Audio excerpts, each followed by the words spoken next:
أعوذ بالله من الشيطان الرجيم. بسم الله الرحمن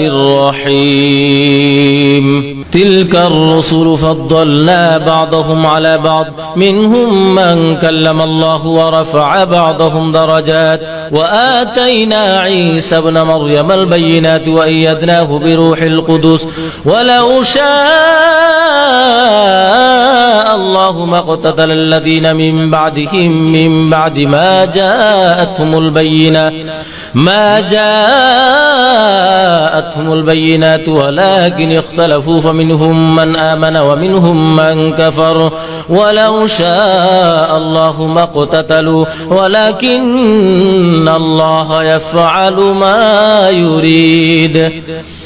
يا أيها الذين آمنوا أنفقوا مما رزقناكم من قبل أن يأتي يوم لا بيع فيه ولا خلة ولا شفاعة والكافرون هم الظالمون. الله لا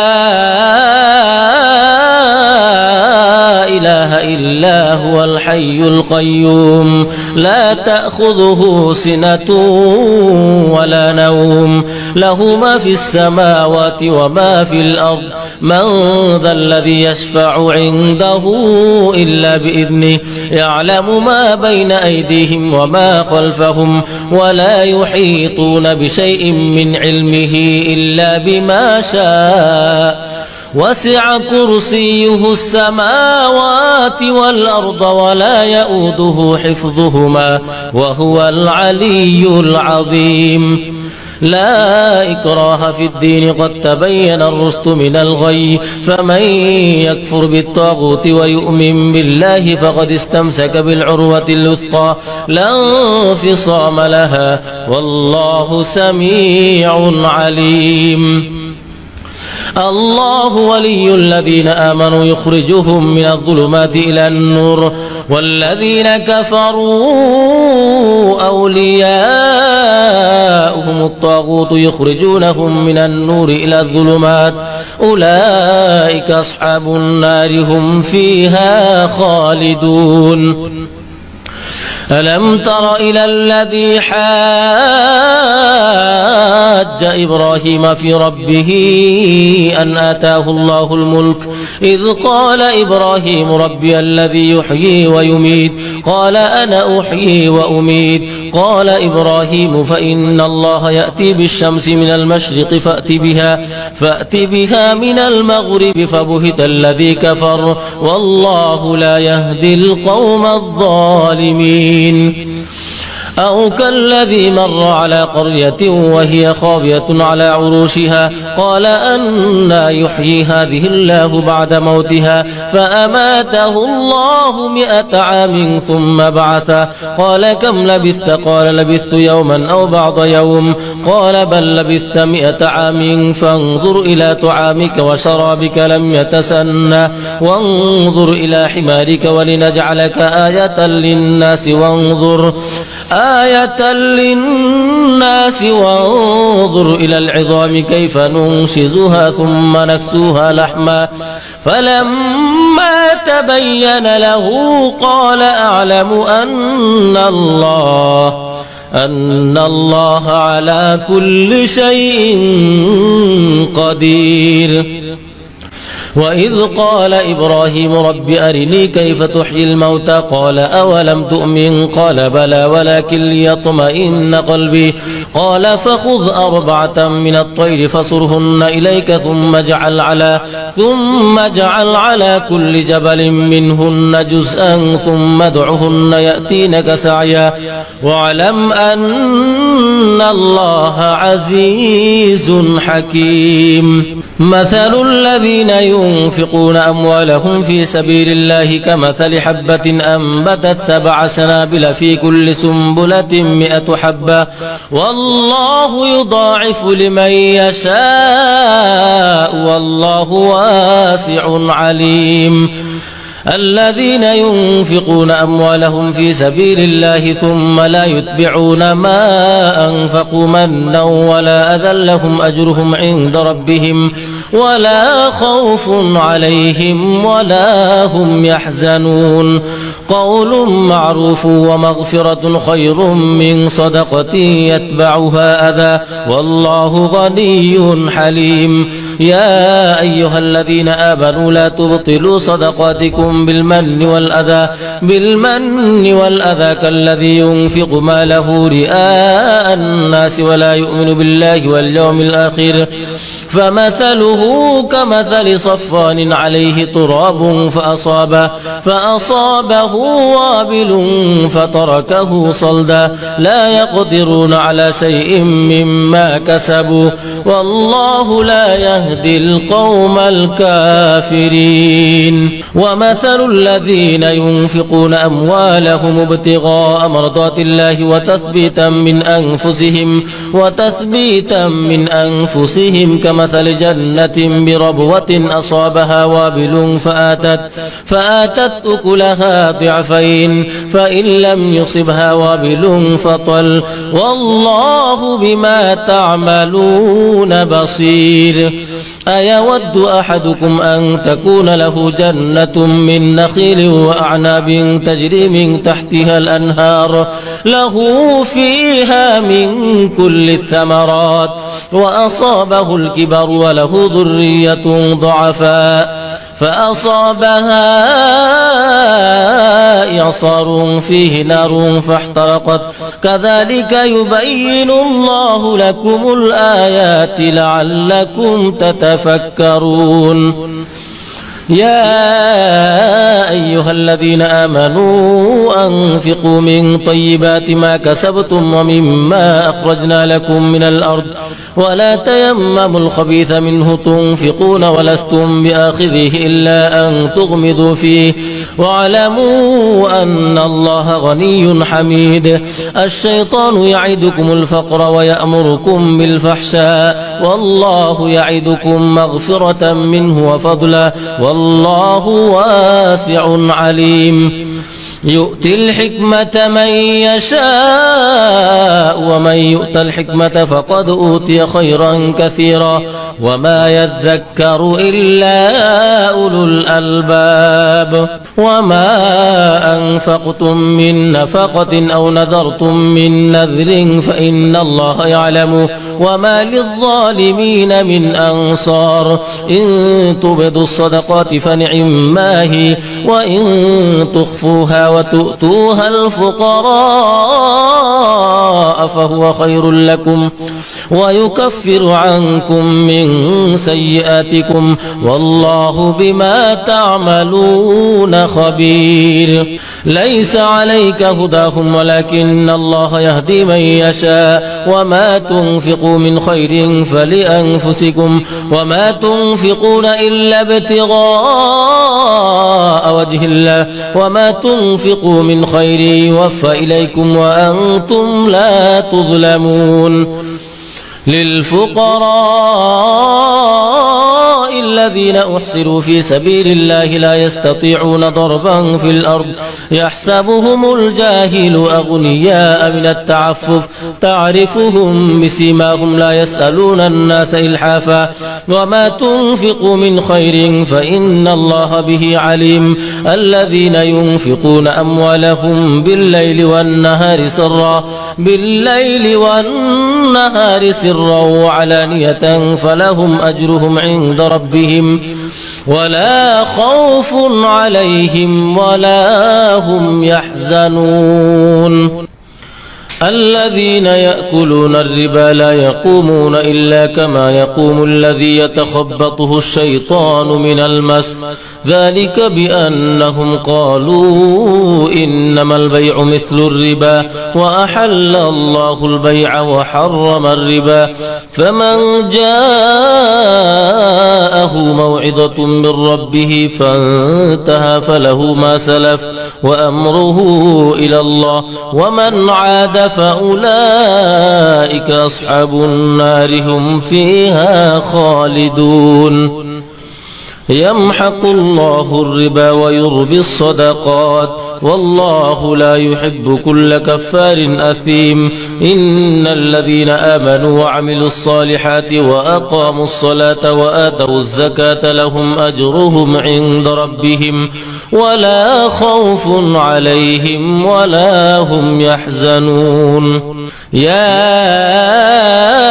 أيها الذين آمنوا اتقوا الله وذروا ما بقي من الربا إن كنتم مؤمنين، فإن لم تفعلوا فأذنوا بحرب من الله ورسوله، وإن تبتم فلكم رؤوس أموالكم لا تظلمون ولا تظلمون، وإن كان ذو عسرة فنظرة إلى ميسرة، وأن تصدقوا خير لكم إن كنتم تعلمون. واتقوا يوما ترجعون فيه إلى الله ثم توفى كل نفس ما كسبت وهم لا يظلمون. يا أيها الذين آمنوا إذا تداينتم بدين إلى أجل مسمى فاكتبوه، وليكتب بينكم كاتب بالعدل ولا يأب كاتب أن يكتب كما علمه الله فليكتب، وليملل الذي عليه الحق وليتق الله ربه ولا يبخس منه شيئا، فإن كان الذي عليه الحق سفيها أو ضعيفا أو لا يستطيع أن يمل هو فليملل وليه بالعدل، واستشهدوا شهيدين من رجالكم، فإن لم يكونا رجلين فرجل وامرأتان ممن ترضون من الشهداء أن تضل إحداهما فتذكر إحداهما الأخرى، ولا يأبى الشهداء إذا ما دعوا، ولا تسأموا أن تكتبوه صغيرا أو كبيرا إلى أجله، ذلكم أقسط عند الله وأقوم للشهادة وأدنى ألا ترتابوا إلا أن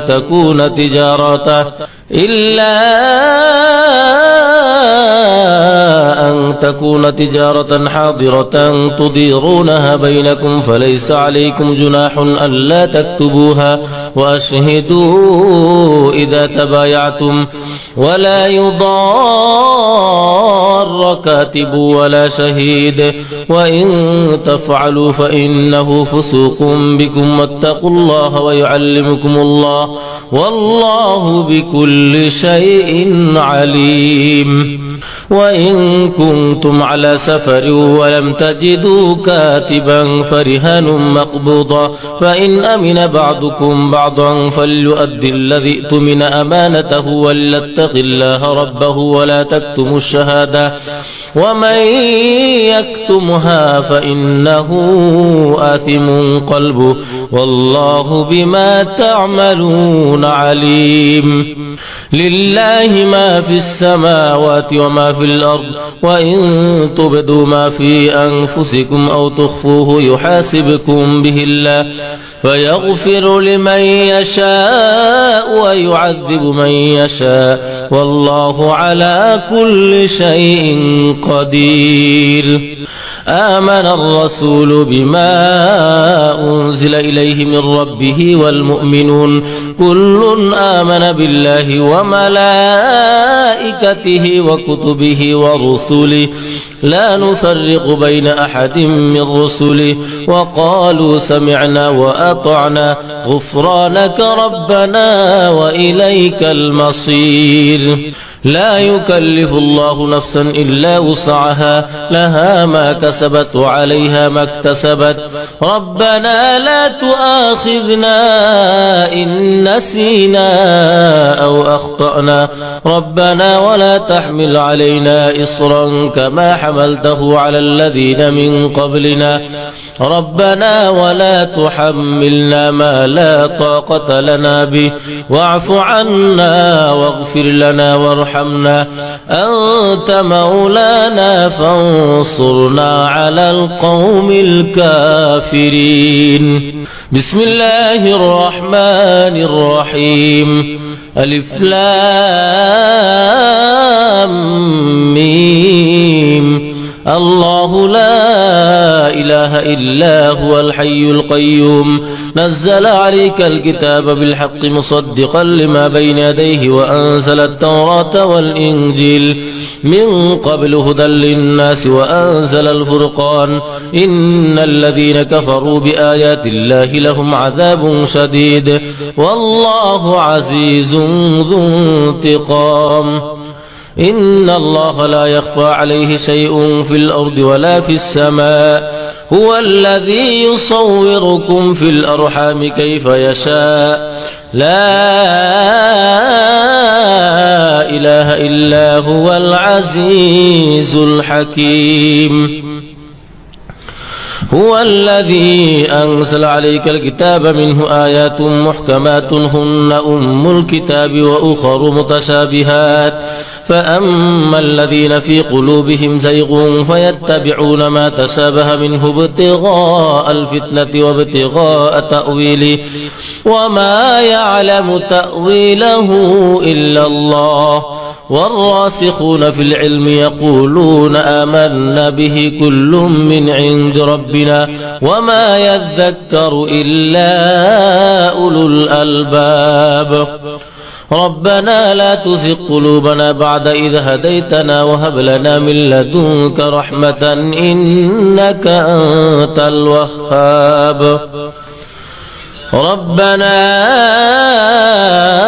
إنك جامع الناس ليوم لا ريب فيه إن الله لا يخلف الميعاد إن الذين كفروا لن تغني عنهم أموالهم ولا أولادهم من الله شيئا وأولئك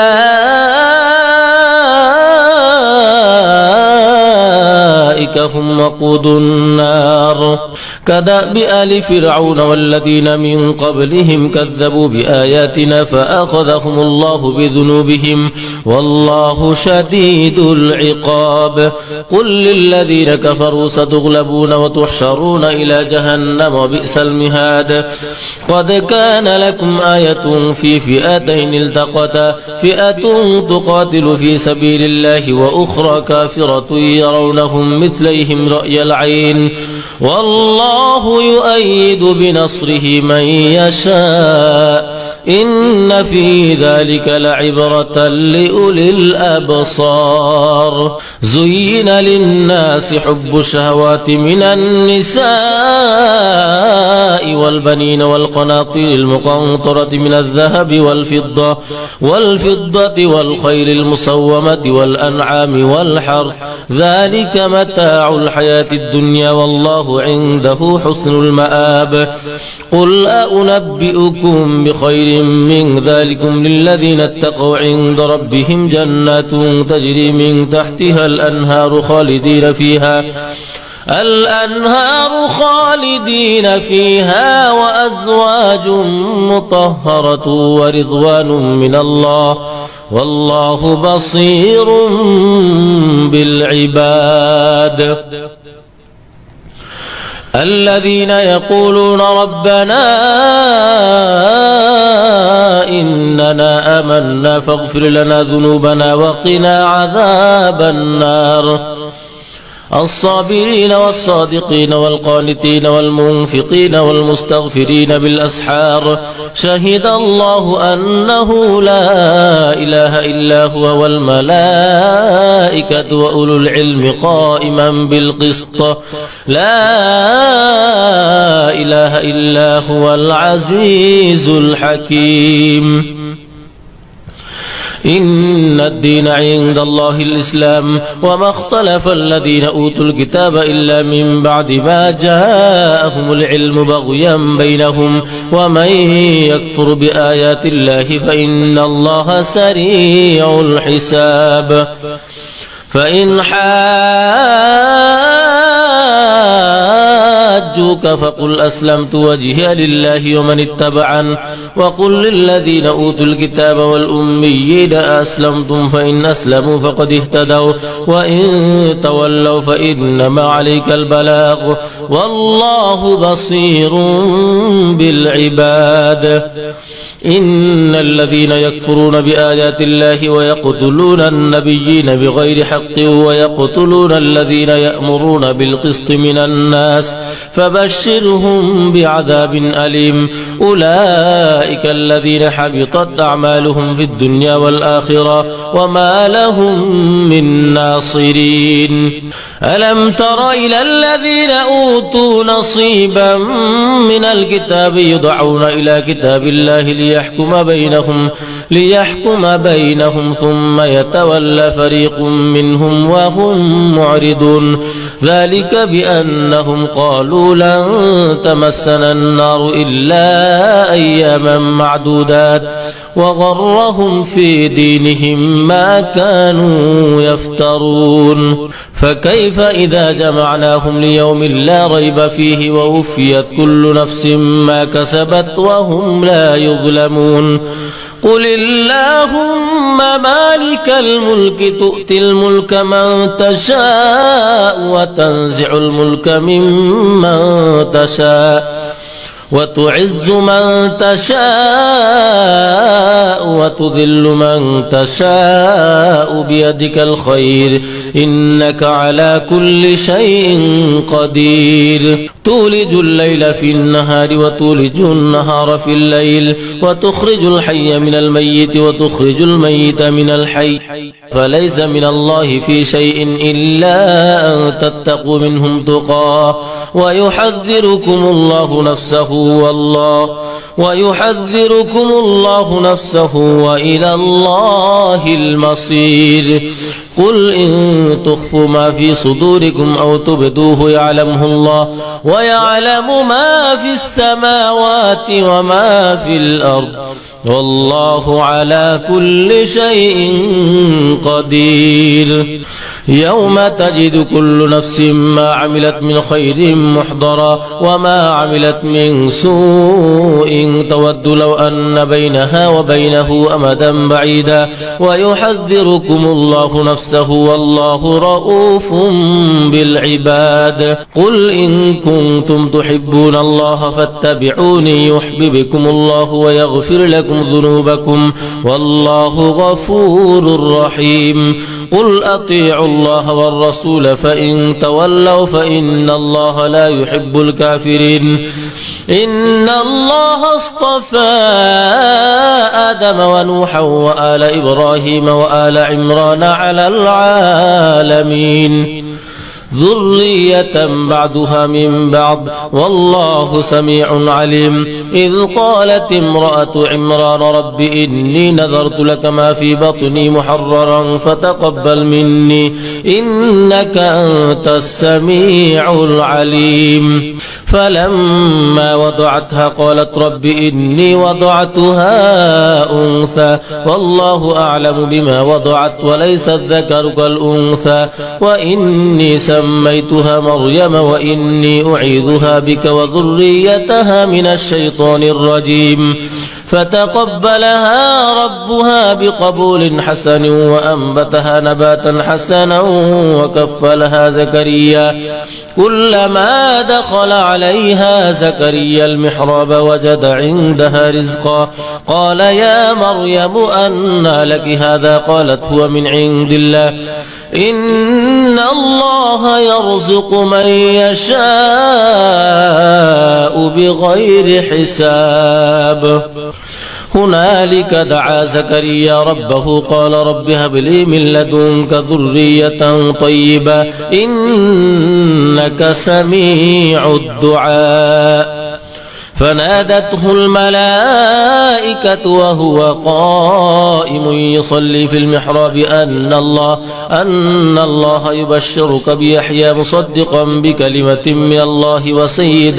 وسيدا وحصورا ونبيا من الصالحين قال رب أنى يكون لي غلام وقد بلغني الكبر وامرأتي عاقر قال كذلك الله يفعل ما يشاء قال رب اجعل لي آية قال آيتك ألا تكلم الناس 3 أيام إلا رمزا واذكر ربك كثيرا وسبح بالعشي والإبكار وإذ قالت الملائكة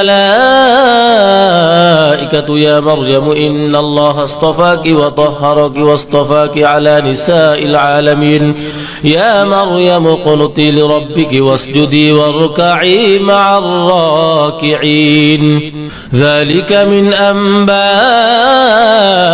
الغيب نوحيه إليك وما كنت لديهم إذ يلقون أقلامهم أيهم يكفل مريم وما كنت لديهم إذ يختصمون إذ قالت الملائكة يا مريم إن الله يبشرك بكلمة منه اسمه المسيح عيسى بن مريم وجيها في الدنيا والآخرة ومن المقربين ويكلم الناس في المهد وكهلا ومن الصالحين قالت رب أنى يكون لي ولد ولم يمسسني بشر قال كذلك الله يخلق ما يشاء إذا قضى أمرا فإنما يقول له كن فيكون ويعلمه الكتاب والحكمة والتوراة والإنجيل ورسولا إلى بني إسرائيل أني قد جئتكم بآية من ربكم أني أخلق لكم من الطين كهيئة الطير فأنفخ فيه فيكون طيرا بإذن الله وأبرئ الأكمه والأبرص وأحيي الموتى بإذن الله وأنبئكم بما تأكلون وما تدخرون في بيوتكم إن في ذلك لآية لكم إن كنتم مؤمنين ومصدقا لما بين يدي من التوراة ولأحل لكم بعض الذي حرم عليكم وجئتكم بآية من ربكم فاتقوا الله وأطيعون إن الله ربي وربكم فاعبدوه هذا صراط مستقيم فلما أحس عيسى منهم الكفر قال من أنصاري إلى الله قال الحواريون نحن أنصار الله آمنا بالله واشهد بأننا مسلمون ربنا آمنا بما أنزلت واتبعنا الرسول فاكتبنا مع الشاهدين ومكروا ومكر الله والله خير الماكرين إذ قال الله يا عيسى إني متوفيك ورافعك إلي ومطهرك من الذين كفروا وجاعل الذين اتبعوك فوق الذين كفروا إلى يوم القيامة ثم إلي مرجعكم فأحكم بينكم فيما كنتم فيه تختلفون فأما الذين كفروا فأعذبهم عذابا شديدا في الدنيا والآخرة وما لهم من ناصرين وأما الذين آمنوا وعملوا الصالحات فيوفيهم أجورهم والله لا يحب الظالمين ذلك نتلوه عليك من الآيات والذكر الحكيم إن مثل عيسى عند الله كمثل آدم خلقه من تراب ثم قال له كن فيكون الحق من ربك فلا تكن من الممترين فمن حاجك فيه من بعد ما جاءك من العلم فقل تعالوا ندعو أبناءنا وأبناءكم ونساءنا ونساءكم وأنفسنا وأنفسكم ثم نبتهل فنجعل لعنة الله على الكاذبين إن هذا لهو القصص الحق وما من إله إلا الله وإن الله لهو العزيز الحكيم فإن تولوا فإن الله عليم بالمفسدين قل يا أهل الكتاب تعالوا إلى كلمة سواء بيننا وبينكم ألا نعبد إلا الله ولا نشرك به شيئا ولا يتخذ بعضنا بعضا أربابا من دون الله فإن تولوا فقولوا اشهدوا بأننا مسلمون.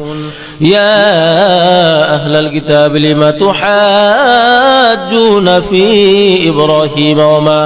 وما أنزلت التوراة والإنجيل إلا من بعده أفلا تعقلون. ها أنتم هؤلاء حاججتم فيما لكم به علم فلم تحاجون فيما ليس لكم به علم والله يعلم وأنتم لا تعلمون.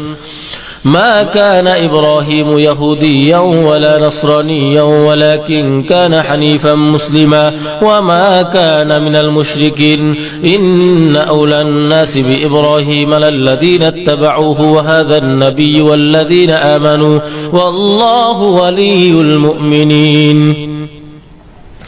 ودت طائفة من أهل الكتاب لو يضلونكم وما يضلون إلا أنفسهم وما يشعرون. يا أهل الكتاب لم تكفرون بآيات الله وأنتم تشهدون. يا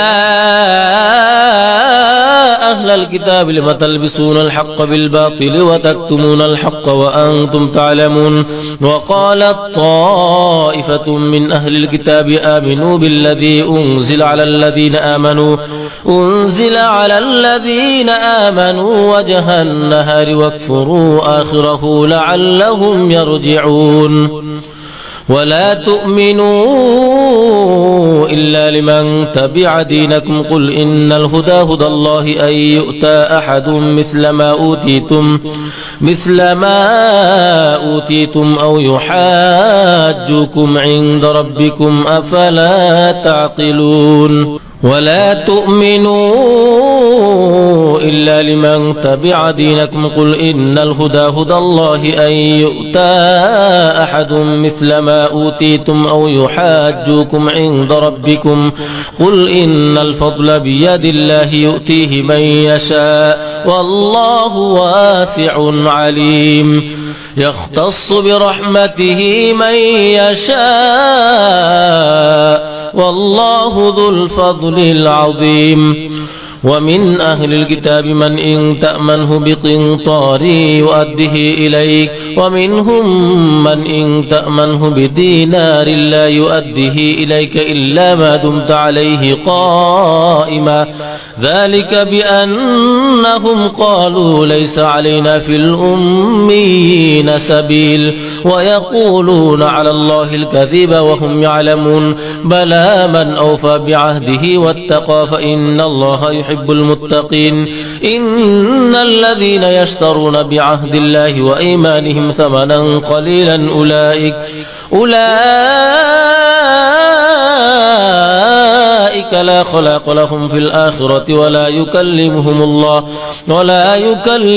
الله ولا ينظر إليهم يوم القيامة ولا يزكيهم ولهم عذاب أليم. وإن منهم لفريقا يلوون ألسنتهم بالكتاب لتحسبوه من الكتاب وما هو من الكتاب ويقولون هو من عند الله وما هو من عند الله ويقولون على الله الكذب وهم يعلمون. ما كان لبشر أن يؤتيه الله الكتاب والحكم والنبوة ثم يقول للناس كونوا عبادا لي من دون الله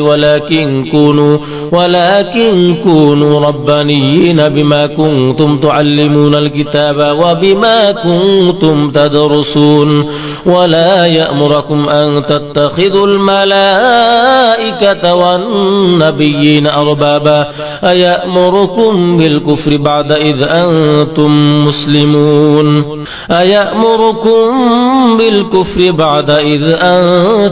مسلمون. وإذ أخذ الله ميثاق النبيين لما آتيتكم من كتاب وحكمة ثم جاءكم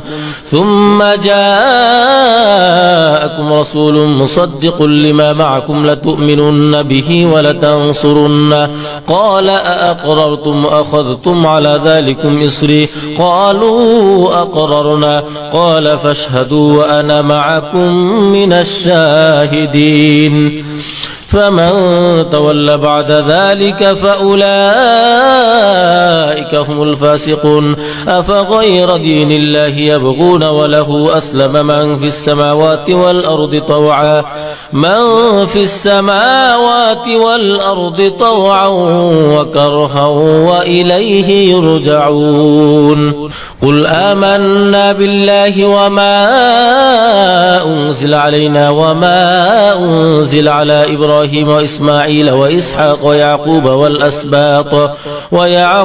والأسباط وما أوتي موسى وعيسى والنبيون من ربهم لا نفرق بين أحد منهم ونحن له مسلمون ومن يبتغ غير الإسلام دينا فلن يقبل منه وهو في الآخرة